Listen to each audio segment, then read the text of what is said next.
games. I'm just going to tell you where I stand right now. I am not concerned about Scoot Henderson's play after 3 games at all. Now, if he continues to look like this and it's late March, early April, I would be terrified. I just don't think that's going to be the case. You've got to remember, and I'm not telling you how to feel. If you're irritated at Jody Allen and Burt Cole because they won't sell to Phil Knight, that's fine. If you're bitter because you bought season tickets for the last couple of years and they've tanked into the draft, you have a right to be upset. If you're upset because Dame's gone and no longer in a Portland Trailblazer uniform and he's teamed up with Giannis in Milwaukee, I'm fine with that. I'm just trying to tell you that when it comes to a 19-year-old NBA rookie, you cannot make bold judgments about that player through 3 games. I don't believe it's possible. You've got to know that this team, not only do they have the youngest roster in the NBA, they also have a roster that's filled with new pieces. I'll say it again. Only 4 players remain on the roster today that were with the team when the season began last year. So you've got young roster, young players, Scoot Henderson, a rookie point guard, and a bunch of guys that have never played together before. It has no continuity. Not a little bit of continuity or some continuity. They have zero continuity. What I'm trying to say is that this process that we're looking at right now, whether you like it or not, whether I like it or not, it's going to take time. This is a full-on rebuild, and it's okay. Sometimes it has to get ugly before it can get better, and this is the ugly part of it, and it's not done. This roster is going to be turned over some more. A lot of the guys that are on the roster right now probably won't be on the roster after the deadline and definitely by the time we hit summer. I'm only telling you this so that you can adjust your domes and not freak out with some of the play that you see on the floor. And Scoot Henderson, unlike Dame, did not play 4 years in college. He is 19 years old. He's a youngin'. So he comes straight from the G League, pops into the NBA, and all of a sudden he's going up against NBA stars. The game moves at a different pace. The athletes he's facing move at a different speed, and he's learning on the job. That's going to look ugly sometimes, and that's okay. Nothing wrong with that. And it was ugly tonight. The big issue right now for Scoot, at least it has been over the last 3 games, is the adjustment to NBA officiating. Now, you know how I feel about NBA officials. I think they all suck. They're clowns. And I would like to take the clown hammer to all NBA officials. Inconsistency, changes game to game. Somehow they miss things that are right in front of their eyes sometimes. But here's one thing that all NBA officials are consistent with. They make rookies earn their way in the league. And that's probably not a bad thing. So Scoot's going to have to adjust, learn how to defend, how the officials call the games so he can stay out of foul trouble. Because through the last 3 games, the early foul trouble, getting 3 fouls before halftime, that's going to take him out of a rhythm. Get him off the floor, takes him out of a flow, and that's going to disrupt some of the growth or the process. But still, the most important thing I'm watching this year, it's not what we're seeing from Scoot on the floor minute by minute. I'm paying attention to the coaching staff. Can Chauncey and his crew get the players to play the way he wants them to play? And more importantly, what type of incremental growth are we seeing from Scoot and Shaedon Sharpe game to game, week to week, month to month? That's really what I'm going to pay attention to. And like I've said before, this season, I think it's pretty apparent right now, it's not about wins.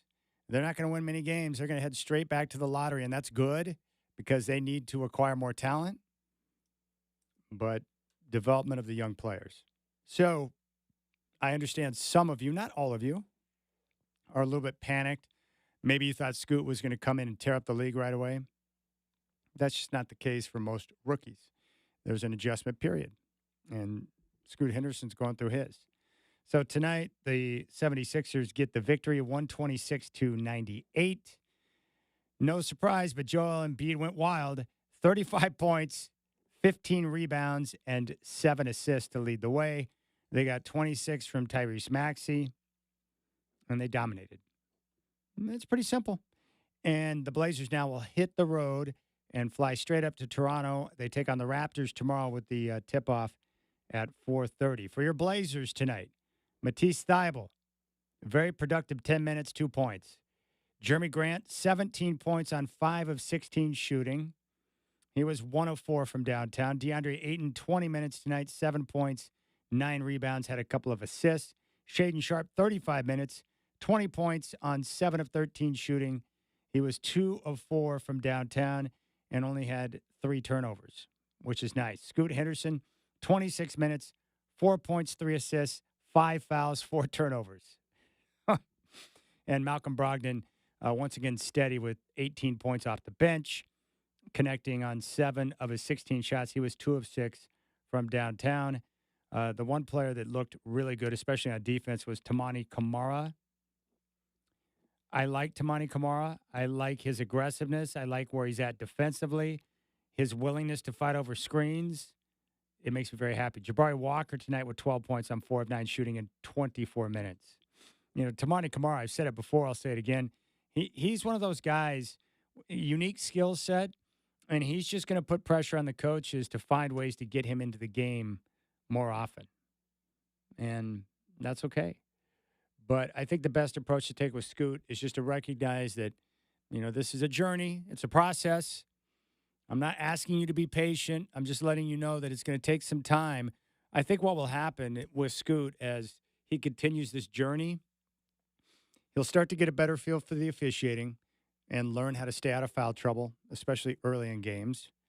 The game is going to continue to slow down so he has a better understanding of what's going on around him. And the speed of the game, he'll catch up to that. And I think as time continues to move forward, we'll see marked improvement, progress. And then he'll start to show flashes of brilliance, and he'll have many more better games ahead of him. But early on, this is going to be a struggle. Plus, keep in mind that without Ant, the Blazers are hard-pressed to find someone that can knock down shots on a consistent basis. And once again, tonight, the Blazers, 7 of 31 from beyond the arc. And one of my expectations for the year was the offense was going to take a tumble, mainly because they didn't have a lot of knockdown three-point shooters on the roster. And over the last several years with Dame and CJ in the lineup, they were one of the best three-point shooting teams in the NBA. But now I think they're going to take a tumble back into the bottom 10 of the league in terms of three-pointers made. And when you're not making the three and you're struggling to connect on shots, it's going to put you behind the 8 ball because you're not a good defensive team. And the Blazers right now, not good defensively, struggling to find ways to make shots. They made just 7 threes and connected on just 38% of their shots. And I think we're going to see a lot of that, especially early here in the season, and in particular over the next 4 to 6 weeks while Ant is out of the lineup. So they got a lot of things working against them, but it's okay. The losses don't matter. You're going to see plenty more of those throughout the course of the year. I mean, it's all about, look, I think the team's making the right decision. This is what I truly believe. I think they're making the right call by playing Scoot and Sharp big minutes when Ant is out of the lineup. Continue to force feed them minutes because I think the struggles are going to be good for Scoot and for Shaden long term. That's what I truly believe. All right, fifth quarter. I am Chad Doing. That is Chris Burkhardt. We are here on 620 Rip City Radio. And we're also live on YouTube. So if you want to jump in and join the stream, you can do so. Go to youtube.com, pull up our homepage of Rip City Radio 620, and you can click on the live link. Are you surprised at the Scoot Henderson hot takes that are flying in Rip City through just 3 games, Burkhardt? Chad, 'tis the way of the world, right? Like, if a guy does not come out and average 30 points in his first handful of games, they obviously made the wrong decision. I am not surprised, but also do not understand it because, man, dude's young, playing at the NBA level. All I know is I would look like a fish out of water flopping around if I had to play at the college level right now, let alone in the NBA. I think Scoot's going to be just fine. 3 games in, man, it's going to take a minute. Yeah, it's going to take time. It's a process, and this is definitely a process. This is different than anything we've seen for quite some time. It's a full rebuild from the ground up. And that's not going to come without some struggle. And you just need to know it. We will hear from Chauncey Billups later in the program. Telephone number is 503 248 0620. We'll get our shot of the night. I'll give you a scoreboard report and let you know what's going on around the NBA. The Denver Nuggets did win again today. They come out of the gate 3-0. Chris and I talked about this, and I think Chris is right. The Nuggets are playing like a team that feels disrespected because no one wants to believe they're the best team in the NBA or the best team in the West because they're not the darlings like LeBron or KD or Steph Curry. But they look great. And Michael Malone is just enough of a red ass to get his guys to buy in and play that way. So they can go out and win a championship, make it back-to-back, and prove a bunch of people wrong. And Steph Curry put on a show down in Houston today. Embarrassing Dylan Brooks. That's probably not a big surprise. Steph Curry still got it at his age. And the Blazers fall tonight by 28. They'll be in Toronto tomorrow. I'll have game day starting at 2. Tip-off against the Raptors is at 4:30. All right, let's keep things rolling on fifth quarter. 503-248-0620. Chris Burkhardt is here. I am here, and we appreciate your time. Hope you enjoyed your NFL Sunday. Beautiful weather here in the Northwest. We had sunshine. I'm trying to embrace that as much as possible. Next weekend, Chris Burkhardt will celebrate a birthday, and we'll turn the clocks back on Sunday. So we're moving into that time of the year. All right, 126-98 the final. Blazers fall to the Sixers. They're now 0-3 in Toronto tomorrow. You've got the fifth quarter here on 620 Rep City Radio.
Liberty Coin and Currency presents the fifth quarter shot of the night. Liberty Coin and Currency, the place to buy and sell your gold, silver, jewelry, and coins.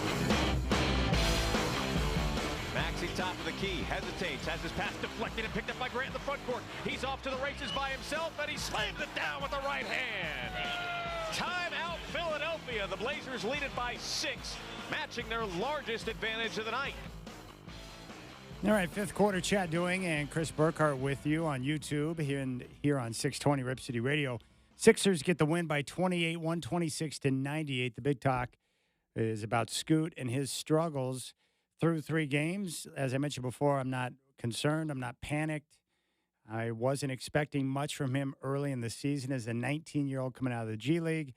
And this is a full rebuild. New team, no continuity. And this is going to be a process. And they're playing without their best player in Anthony Simons. They'll be in Toronto tomorrow, tip-off against the Raptors at 4:30. 503-248-0620 is your telephone number. Let's grab Bob in Hillsborough. Bob, appreciate the call. You're up on the fifth quarter. What's on your mind? Hey, Chad, I like you stating that Blazer fans shouldn't panic. Come on, 19 years old. Dude's still a teenager. You know, that's a high school person at 19 even. Pretty much. So I'm not worried about it. And I think the Blazers are probably going to have to maybe live in the lottery for a couple, 2-3 years to really right the ship. I really do. Maybe try to land high number 1 or number 2 lottery picks for 2-3 years. We can't get free agents to come here. They don't want to come.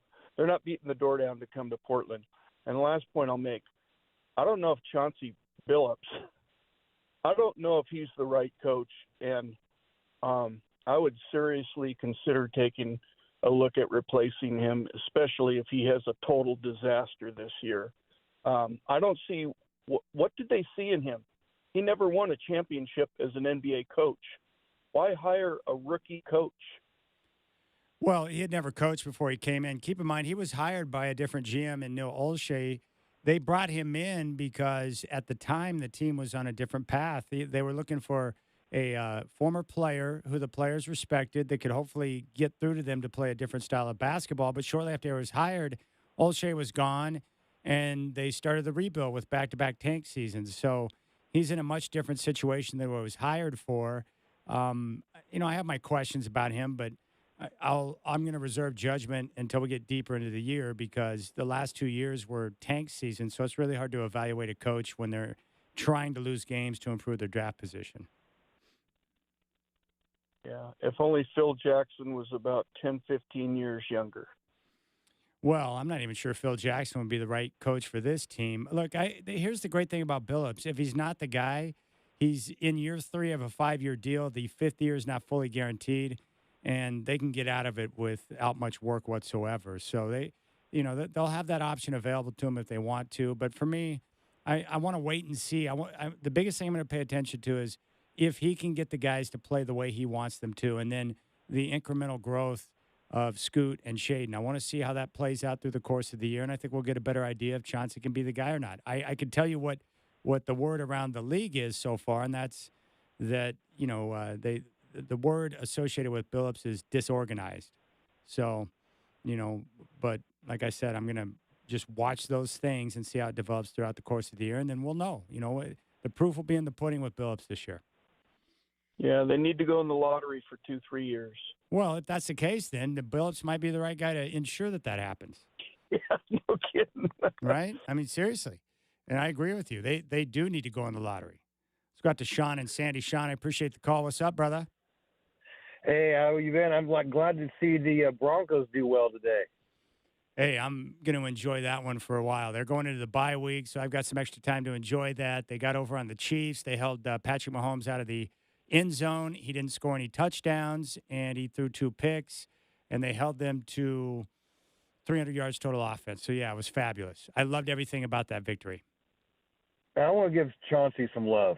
I heard that last caller, and I know a lot of people get, upset and want things to happen right away.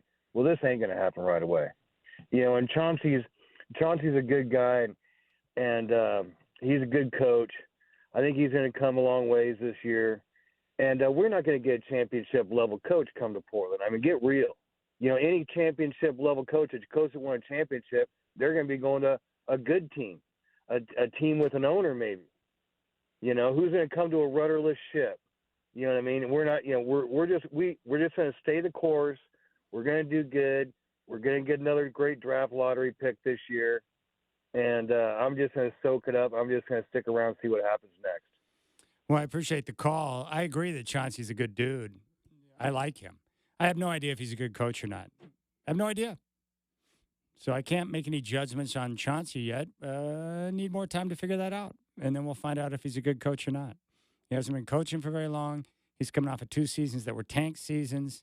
I just don't think you can truly evaluate. I have no idea. But we'll find out with time. Let's go out to Tim in Milwaukee. Tim, the stage is yours. Fire away. Here we are almost 1 year to the day, Chad, where I called in and said I really think it's time for Damian Lillard to find a new home and get that young man a ring. And the idea was completely poo-pooed by Chris Burkhardt. And he said, how dare me that I uproot Damian Lillard and just completely, go scorched earth on the whole town. Well, here I am right again, which leaves me scratching my head through another offseason as to why you don't extend me an internship under your wing. Unbelievable. Also, point number 2, your studio is so utilitarian. We need to get you guys down to like a Big Lots or maybe a sports memorabilia store. Get rid of that, the symmetrical utilitarian garage look. You got to go with something more like some of the bigger shows where they've got, jerseys and everything. Make it look like a place somebody would live and maybe have a few ladies come in there from time to time. And then my question for tonight, Chad, is with all of the unloading of the salaries, and then if we also get rid of Grant and Brogdon, salary cap wise, does that not put us in a more advantageous or strategic position to eschew the ownership out, or at least make it a more attractive team to purchase, or has there been any talk of that whatsoever? Well, I think an NBA franchise, Tim, is attractive for purchase regardless of what the roster looks like, because they know when they come in and buy the team, they're going to make money. Selling the team is not going to be an issue. When these fools, Jody and Bert, decide it's time to sell and they start having discussions, it will go quick. It will go quick. So I'm not worried about that. I do want them to sell, though. I'm no different than anyone else. I want Phil Knight to own the team. I love Phil. I love people that know how to surround themselves with winning people that know how to get the job done. Because right now they don't have an owner. That's the most important thing you got to remember. Jody does not own the team. The team is controlled by a trust. Therefore, they don't have a real owner and a real decision maker. They just have people filling that seat until the team is sold. It's not a good scenario. And the league knows it, and they want her to sell. She probably got a little ticked off at the New York Post piece that came out a year ago, or a lot ticked off, because it was a hit piece on her, and it came out in New York. Why would it come out in New York? Maybe that's because that's where the league office is at. And yet people in the league office leaking stuff to try and get her to sell the team right now. The league wants, from everyone I've talked to and from what I've heard, the league wants Phil Knight to have the team. And Burt Cole is living out his dream of being Paul Allen. It's like Weekend at Bernie's. He's taken on the life of Paul Allen. He's living out his dream right now. 503-248-0620 is your telephone number. What do you think about that? Do you think it matters what the roster looks like, who the team has? I mean, if a guy wants to buy an NBA team, the roster or the salaries, that's not going to change the way a billionaire looks at an opportunity to own a sports franchise, right, Burkhardt? They're going to come in and take over and do it the way they want to do it. The roster construction is probably the bottom of the hierarchy of things that they really, truly care about in this money printing endeavor that they're about to embark on. I agree. You have the ability to change that roster, so who cares what it looks like? Like, I can go in there, I can clean shop, I can get rid of coaches, GMs, I can bring a new GM in, I can tell him I don't care what player X says, I want him traded, then I can trade him. Like that, all you want is that foot in the door in the franchise. That doesn't matter. Also, just real quick to our boy Tim in Milwaukee, who just wanted to throw fire at me. He was so nice when I picked up the phone, right? Oh, yeah, I just like to get on with Chad, and then just comes in just throwing barbs at Burkhardt, right? Like, that's painful. But also, let's just be completely honest here, Tim. Suggesting just out of the box at this point last year, the Blazers need to trade Dame when he's not requesting said trade is still a ludicrous idea, even in hindsight, right? You don't just go, oh, we're just going to trade old Dame just because, we just feel like having fun today. They only traded him once he said, yeah, I'm donezo with this nonsense. Oh, yeah, and the number 3 pick and Scoot Henderson fell into their lap. They made a business decision. But in October of 2022, it wasn't as clear as it was when it happened a few weeks ago. Let's just, come on, be honest with yourself. I'll give you points, though. I mean, you did want to trade him, so I will give you the points. But dang, man, those barbs are sharp. They hurt even coming through YouTube. Yeah, don't hurt Chris like that, Tim. Come on. I do agree that and this is not just our studios, most radio studios are very clinical in their presentation. They're terrible. Absolutely terrible. Yeah, You had it made when you were there working at NBC and they had the nice TV studio look, some decorations behind you. I mean, heck, half the wall behind you is free things they gave you at Moda Center and a flag or two that I brought in. Like, the best thing I put on the walls in here was the picture I bought, the Blazer pinwheel over here. That's not even in the shot, so we do have to fix that. Yeah. I mean, Tim's right, because look at this, Chad. I mean, you can see on the old YouTubes, but look at this. Look at this. I had to put a Blazer background on the computer behind me just to get a little Blazer swag back here. I had a Nurk Fever poster, but Shacker tore it down. I have to look at this Washington Husky pennant behind me all the time, which is gross. No, it sucks. All right, we're putting it in the budget. Interior decorating coming your way. Oh, my goodness. All right, we'll come back, and when we do, we'll give you a scoreboard report, and then we'll hear from Chauncey Billups. The Blazers go down in flames, 126-98. To the Sixers, they're back in action tomorrow, 4:30 tip in Toronto against the Raptors. I'll have game day starting at 2 here on 620 Rip City Radio.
All right, let's get you up to date around the world of sports, starting in the NBA right now. End of the third quarter down in Los Angeles. The Clippers on top of the Spurs, 93-60. Paul George, 19 points and 5 steals. They're nearing the end of the third down in Sacramento. Kings on top of the Lakers, 85-82. De'Aaron Fox so far, 24 points and 7 assists. Nuggets over the Thunder in Oklahoma City, 128-95.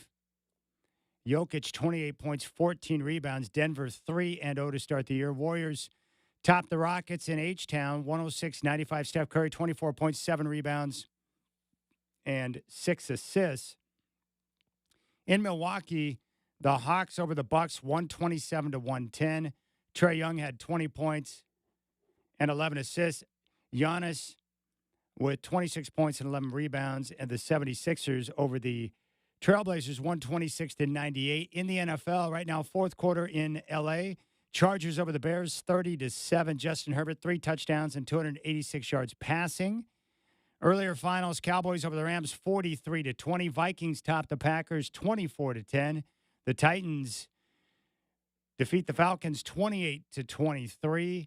The Saints over the Colts, 38-27.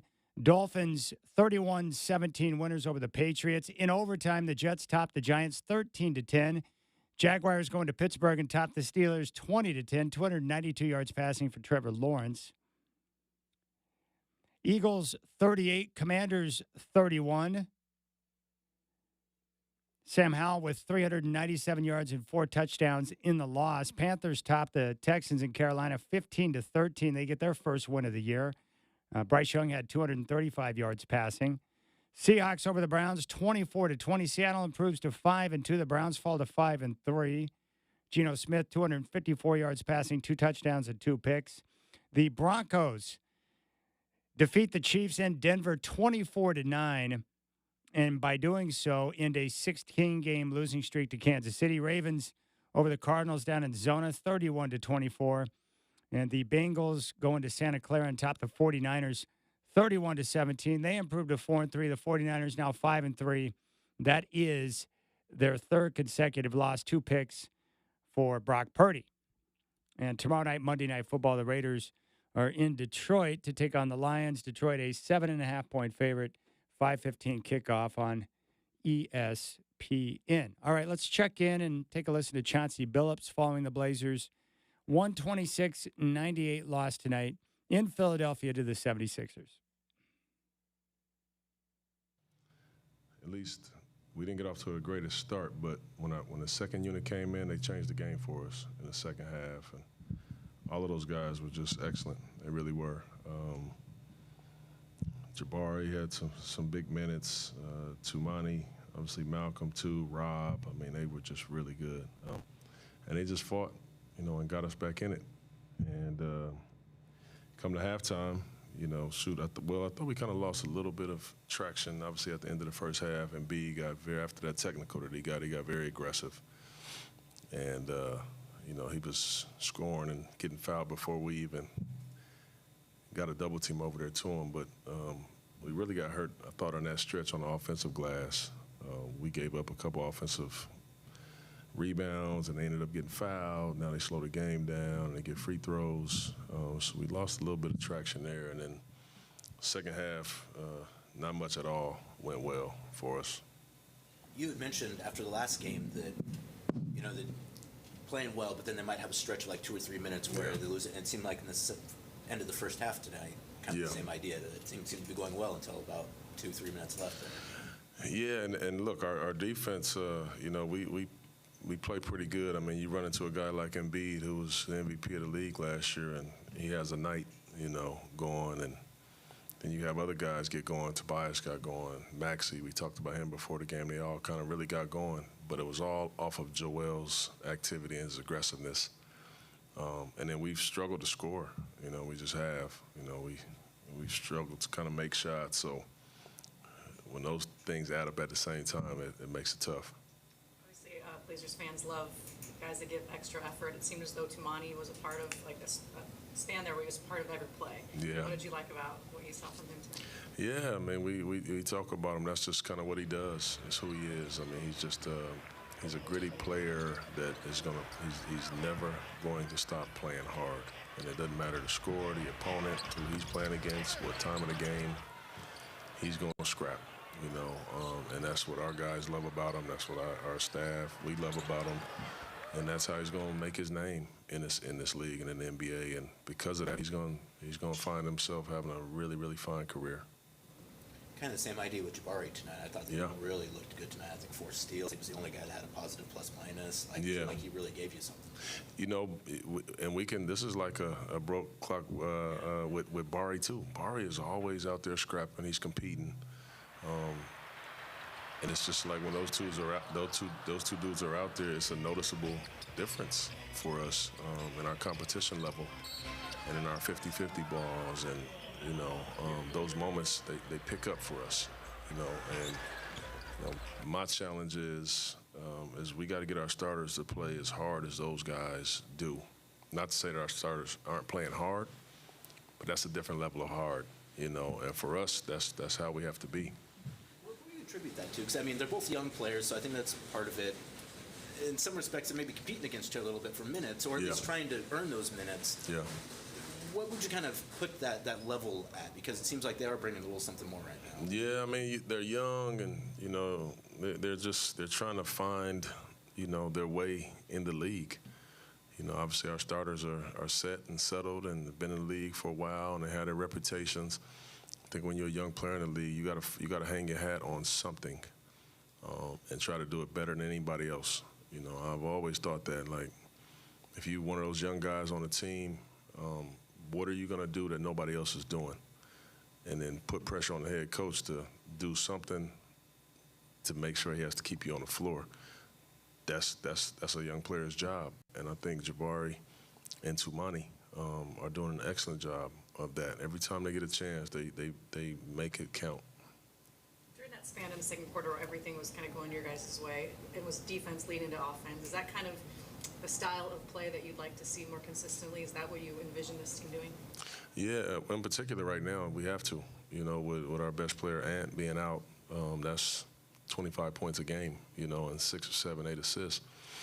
So we have to do it collectively right now, and try to turn whether second chance points, offensive rebounds into points, or turnovers into points. We got to find those are the best ways to score kind of easy, because scoring is not coming very easy to us right now, as we're getting to know each other, and that's just kind of what we have to do. There's Coach Billups following the Blazers' 126-98 loss to the Sixers. I still remain surprised that so many people are losing their mind on social media about Scoot Henderson. What exactly were you expecting? I honestly didn't really know what to expect. I don't watch a lot of G League basketball, so I didn't know what to expect. But I wasn't expecting greatness. Most 19-year-olds, young players with very little experience, are going to take some time to adjust to the NBA game.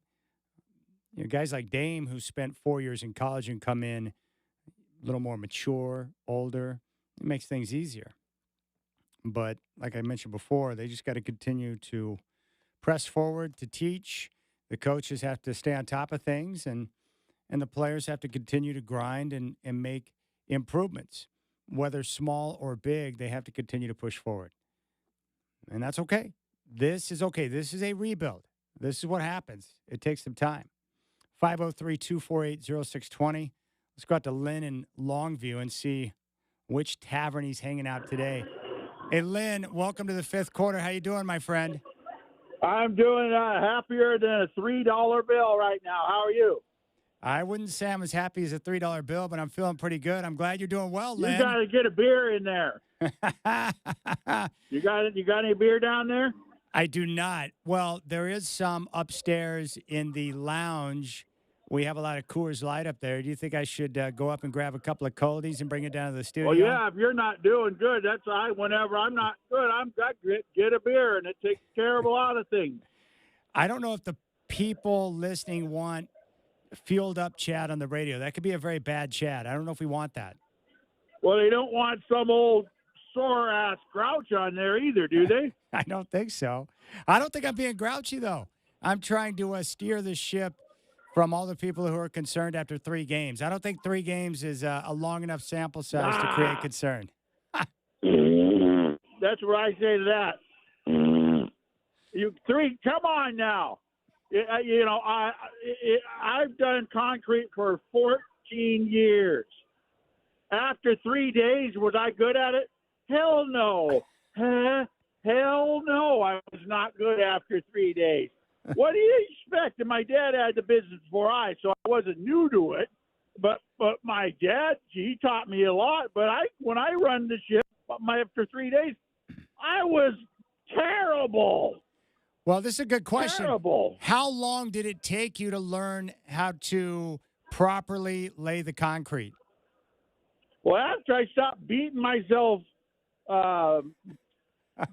beating myself up over it, about 6 months I figured it out. And and I got pretty good. But that was me having to stop beating myself up over it. And I finally got it. So, hey, I guess they lost tonight. A buddy here told me that. So, how did Chief look tonight?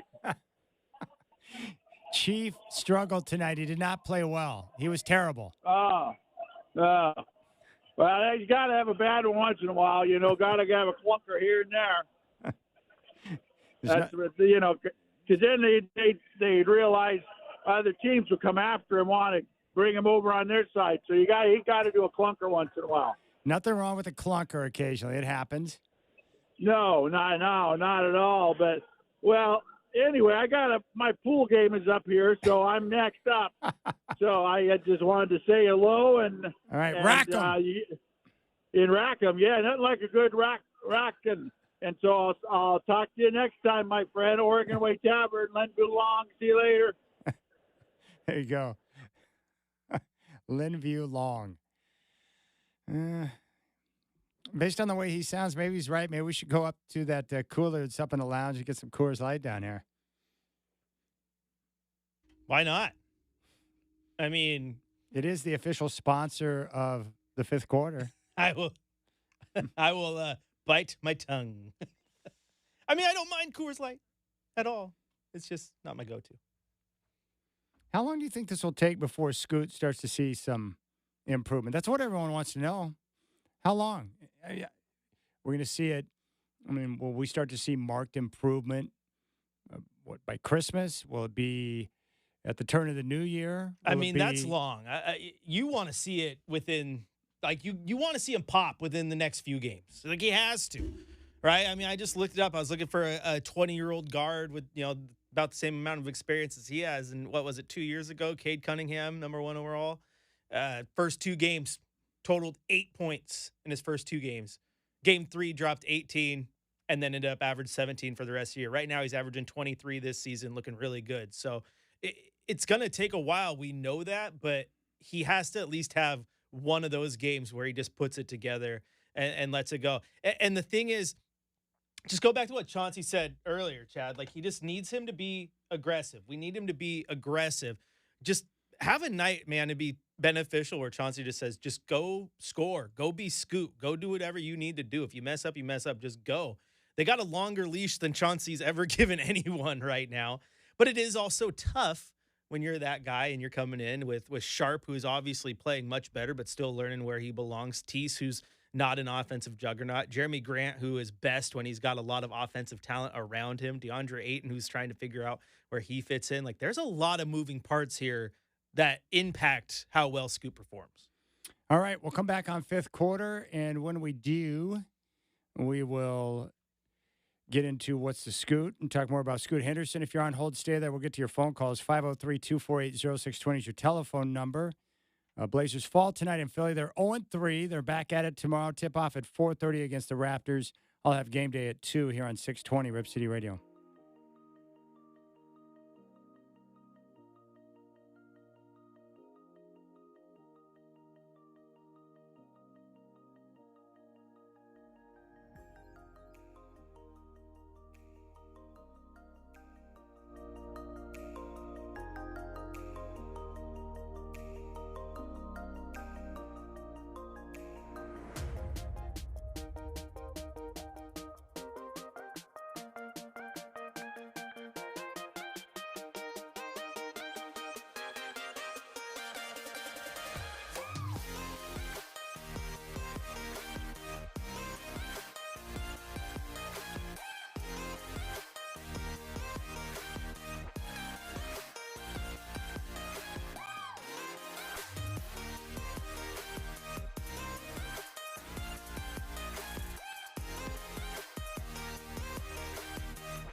All right, time to talk a little bit about Scoot.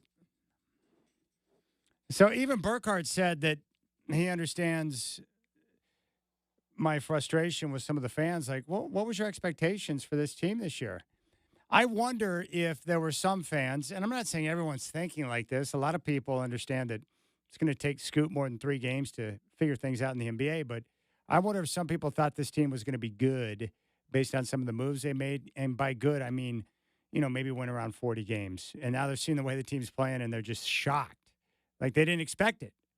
I don't know how you couldn't see what was going on and understand this was going to be a process. And it's probably going to get worse because they're going to move out some of the veterans that are on the team. There's a lot more losing in the near future, but if it gets them to where they want to be as a franchise, that's okay. I don't know what else to say, Burkhardt. Trust the process, even though they just played in Philly. But no, you're absolutely right. I mean, this is what was to be expected, right? The team was going to take their lumps. I mean, this is not going to be the end of it. They're going to lose a lot of games this year, and you need to temper your expectations accordingly. You just need to look for the little things, like find the enjoyment and the excitement for this team. Like when people get mad, like you look in the YouTube chat, like I'm not going to pay money to watch this trash team. Like I know this team's trash, but I'm excited, right? Because for the first time in how many years, Chad, the team picked a lane. We know where they're driving now. Like they're not trying to do 2 things at once. No, they're building. They are redoing this thing, and that can be exciting. Can it fail? Absolutely, but it's also exciting because you don't know exactly where the future is, and you get to watch these young guys grow. Yeah, and hey, Scoot might be a bust. He might. But no one can tell me what he is after 3 games. That's all I'm trying to say. That's all. And still, you got to continue to play him to find out. I'm not worried at all. Some people think I'm lying about that. I'm not. It's 3 games. I mean, come on. This team has 0 continuity, young roster, and blah, blah, blah, blah, blah. It's okay. But for Scoot, what I like about him is the countenance, the way he handles himself. He's not gripping. He's remaining attentive to the coaches. And he's got to continue to grind and work. And I do believe that these tough times will pay off. They will. And keep in mind, the schedule hasn't been helpful. They open up in LA against the Clippers. They come back home, play the Magic. Now they're in Philly to take on the Sixers. Now they're going to be in Toronto tomorrow. The opening part of the schedule, very difficult for a team that's young and new and trying to learn how to play together and understand the NBA game. There was an advantage for Dame having played 4 years in college. So by the time, think about the strength, the maturity, there's a lot of different things that go on during that 4 years in college. So by the time you get the NBA, you're more well prepared for it. In the G League, while you're getting good coaching in the G League and you're running NBA offenses and defenses, the competition level that Scoot was facing in the G League is nowhere near to the guys he's seeing on a nightly basis now. Even the bigs, the centers and the forwards move at a faster rate than a lot of the guards he was facing. That's how good the athletes are in the NBA. And I'm not making excuses. I just see it maybe differently than some people do. I wasn't expecting a massive pop right out of the gate, but I do want to see marked improvement as things move along. All right, let's go out to Turkey. My good friend Victor is out there, big Trailblazer fan. Victor, welcome to the 5th quarter. What's on your mind? Hi, brother. Thank you for opportunity. But I have some true facts that I give it to you. And I work with Honeywell, NASA, Aerospace in Phoenix. So I have a little bit of intelligence. My English is not fantastic because I don't use it every day. But what I'm saying is the facts are in front of us. You see, when they traded Damian, if they got the Victor, Wanyamahu, the first pick, the first pick, lottery pick, that wouldn't be the case. I think the Damian would stay. He had a high chance that he would stay with Portland, and with Victor, we would have a very different scenario. But when that didn't happen, then the Damian said, well, I'm going to go. And you see all this media, Portland or, national, they said the GM, Blazers said, forced there was a news that the GM forced the Damian say, well, now I wanna go, I wanna leave. But the media said the Portland, the GM forced him to do it because they don't want to get blamed for it. But I don't think that is a fact. I think there is a politics behind all of this, and the reason that Damian wanted to go because they didn't get the Victor, and also on the back burner the GM and the Damian, they talk to each other and they say, okay, we do this. We said we said that you have to go, and the Damian said no, I want to go myself, and I declared I want to go. But when later the Damian said, well, I want to come back, and Joe Cronin said no, we cannot rescind that. That's not true either, because the Damian didn't want to stay with this team. It's obvious. He didn't want to stay with Scoot Henderson. It's obvious. But what I'm saying is, in America, because of free country, you can say whatever you want. You can do anything you want. It's not like other countries that you say something and they hold you accountable. That's what the goodness about America. You can say whatever you want, and later you can change it and do. Unless you don't hurt anybody physically, and trying to, hurt somebody. So that is one point. Another thing is, Chad, if you look at the, like the Clippers or, like New Orleans Pelicans, well, the Clippers, half of the team are from Portland. Half of the players on the Clippers, contenders are from Portland.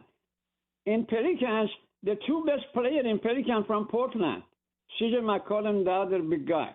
So what I'm saying is, can we go back? Can we turn the clock back a little bit and think mentally about this? What all of this happened? We did all of these changes, go through changes, and come to this point that what we have on the roster, we had Jeremy Grant, one of the best players after all of this, or we have Ayton. These are the best two players right now, two best players. And how many best players we lost? Well, 10, 6, 10, 12. What I'm saying is the mathematics doesn't work. So what I'm saying is they made a lot of mistakes, maybe trading, stuff like that. You have to be rational. It doesn't make sense to me. And the thing is, the best case scenario for Portland, if they get somebody like a Brandon Roy, one of these guys, Scoot or somebody, be like a Brandon Roy or Damian one day in the future, then we can go back 10, 20 years ago. That means we're gonna be in the playoffs, but we are not going to be a champion. You know what I'm saying? So we can go back in time. We get somebody like a Brandon Roy or Damian Lillard one day in the future, and even that we have to go back. Then we can make a playoffs, but we are not going to be a championship. That's my point. That's my conversation. Thank you. All right, appreciate it, Victor. You are a smart man. Here's what I'll say about what the Blazers are doing right now. They have two young pieces in Scoot Henderson and Shaedon Sharpe, and they need to do their best to develop these two youngsters. And then you've got a roster littered with pieces that potentially could become valuable to contenders out there, whether it's Matisse Thybulle, it's Jeremy Grant, it's Malcolm Brogdon. Take your pick. And then they can look and take the best deals that are presented to them to move out the veterans who do not fit the long-term picture and continue to add young assets, whether it be players or picks, as they continue this process. This roster is a long ways from where they want it to be and what they're trying to construct. So I'm looking at this in bits and pieces. Right now, it's up to the coaching staff to teach and to coach and to get Scoot and Shaden up to speed with where they need to be.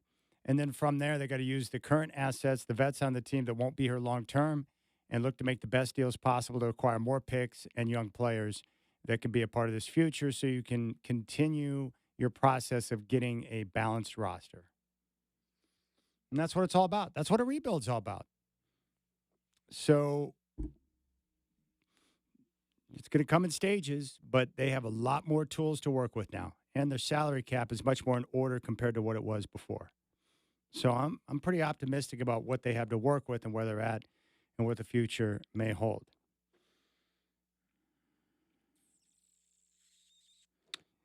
I think that's going to do it for us. You got any other final thoughts, Burkhardt, before we get out of here? And this is not supposed to be doom and gloom right now after 3 games of a rebuild. Got a long way to go here. Yeah, big time. A very long time. So it's interesting because to Victor's point for a second, he talked about, go back in time and get Brandon Roy or do this. Maybe you have that. Shaden's looking like he might be something special in the long run. And keep in mind, last year playing those limited minutes, that was his first year of some real action in how long? Because he didn't play college. And here comes Scoot playing at the highest level he's ever played at now, and he's taking his lumps. I mean, you can look back at Damian Lillard coming in the league, but Damian Lillard had an all-star on the team, right? A legit all-star, I was one of the best players at my position when Damian Lillard arrived in LaMarcus Aldridge, right? So the learning curve's a little bit easier. Where's that for Scoot? Where's that for Shea right now? You don't have that. So you're going to take your lumps, and you don't know. Maybe you have those next guys. And all the other guys that went on, like CJ McCollum is not the second best player in New Orleans. On a fully healthy team, he's the third. Brandon Ingram, Zion Williams, everyone's taking those guys over CJ. Robert Covington was your starting power forward, and he's lucky half the time when he sniffs the floor in L.A. And you guys all know this who listen. I say that as a very, very big Robert Covington fan. Love the man, right? Norm Powell. Wrong place, wrong time. Like there's layers to these things. It's just not cut and dried, simple move a piece and here it is. Everything works. And the best players on this roster are not Ayton and Grant. It's Anthony Simons. Even Chauncey said that in the post game, did he not? Or, when you're missing your best player, like the team knows it. So yeah, they're lumps. They're going to happen for sure. The Blazers just got DeAndre Ayton, who should be a 20-10 type guy, has the potential. Everyone you talked to who covered him in Phoenix said as much, but this is also a guy who's had his ups and downs, who hasn't lived up to all his potential in his time in Phoenix, who wanted out. Like he hasn't proven himself. Jeremy Grant, again, who I really like, is best suited on a team that has plenty of shooting and plenty of players around him because he's not an alpha dog. He's not the second best player on a team. He's like your fourth option in a perfectly fit offense around him, right? Matisse Thybulle, he wasn't the starting small forward in Philadelphia. Mm-mm. He was coming off the bench. So that's where you're at right now. Yep, it's all about acquiring more talent and developing the youngsters that you have. All right, Chris and I are going to be back tomorrow. Reminder, we'll be streaming both game day and fifth quarter. So you can join us tomorrow starting at 2 o'clock. We'll be on YouTube and here on 620 Rip City Radio. Big thanks to all of you for joining us tonight. Your final score from Wells Fargo Center in Philadelphia.